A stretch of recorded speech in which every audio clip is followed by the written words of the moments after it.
Hi there, my name is Kevin Smith and I'm the President, Head Coach, and Chief Executive Running Officer for a company here in the Greater Toronto area called Marathon Dynamics. And for 20 years we've been helping runners to improve by bringing out the best in them, in mind, in body, and in spirit. In today's installment of 7 Habits of Highly Effective Dynamo Runners, we wanted to talk to you about the third pillar of the foundation of our Keep You Healthy approach, which is a kind of a funny little acronym we've come out with called S.M.U.R.F. And that is an acronym. There are the words that they represent. Strength, mobility, utility, robustness is a bit of a force, but it works for a few reasons, and flexibility. Okay? And the reason we've made this such an important aspect of our injury-proofing running success is in earlier parts of this philosophy of running health insurance, we've talked about how important it is to shore up your biomechanical, your body and your biomechanical elements from the ground up. This, it kind of locks it, covers the whole spectrum. This is the other side of it. This strengthens everything from the top, at least as a runner, the hips being the top of our legs, which do most of the work, from the top down, okay? And it is really important. We talked about the prevalence of lower leg injuries.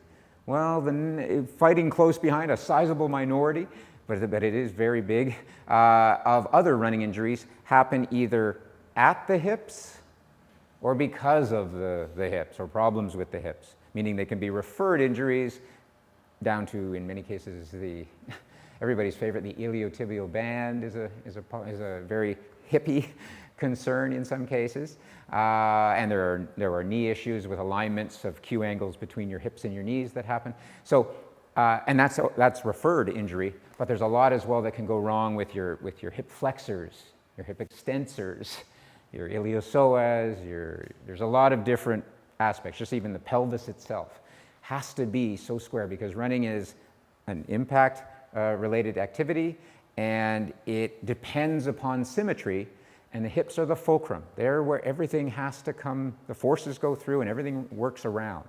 So it has to be really stable. And most, again, of our lifestyle causes either we're out of alignment to begin with, naturally, or through what we do or what we don't do in the rest of life, we get out of alignment.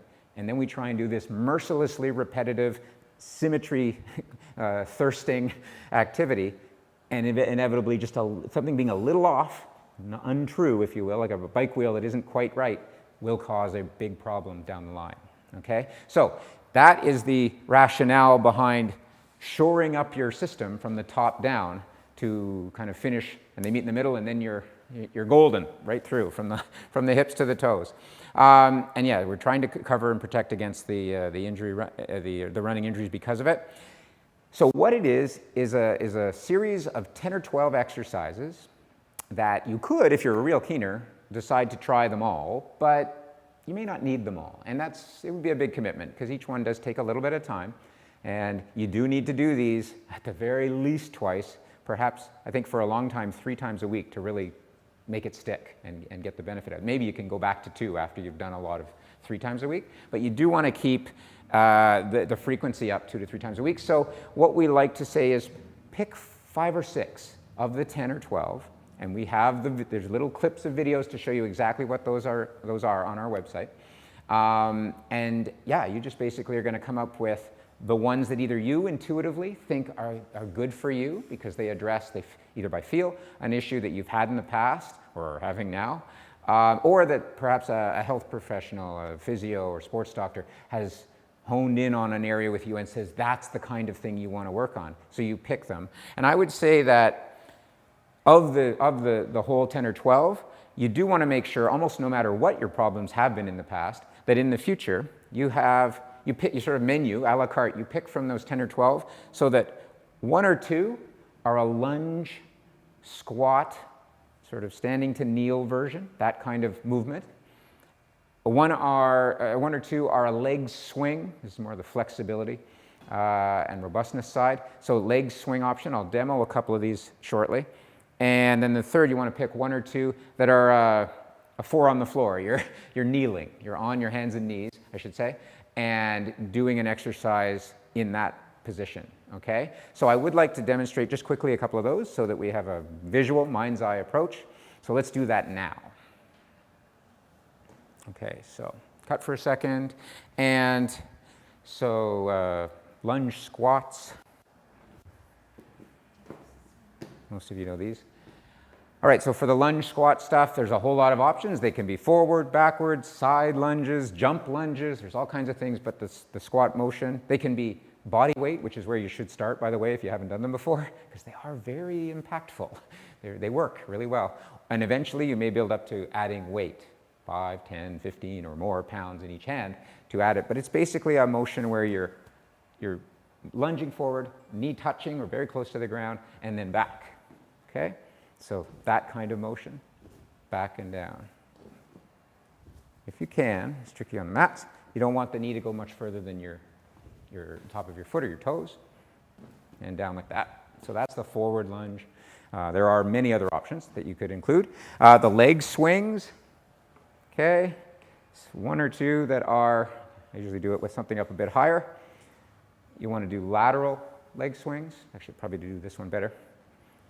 Lateral leg swings, or I can do them in front. This is going to be interesting.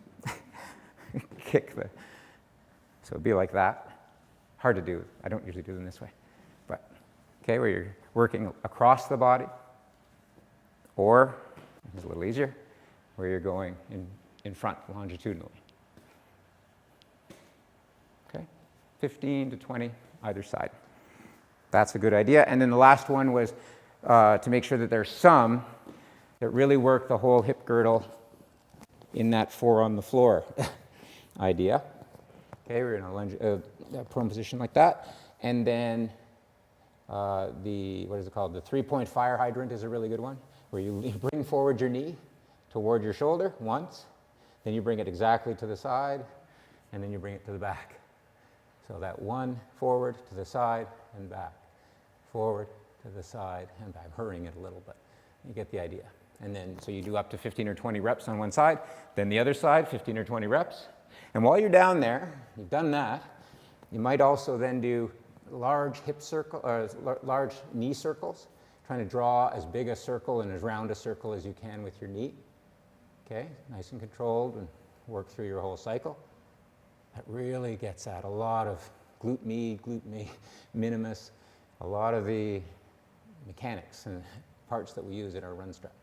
Okay, so you might do hip circles, 15 or 20 that way, 15 or 20 on the other leg, and then when you come back, if you've done back to forward, now you'll do forward to back, that kind of thing.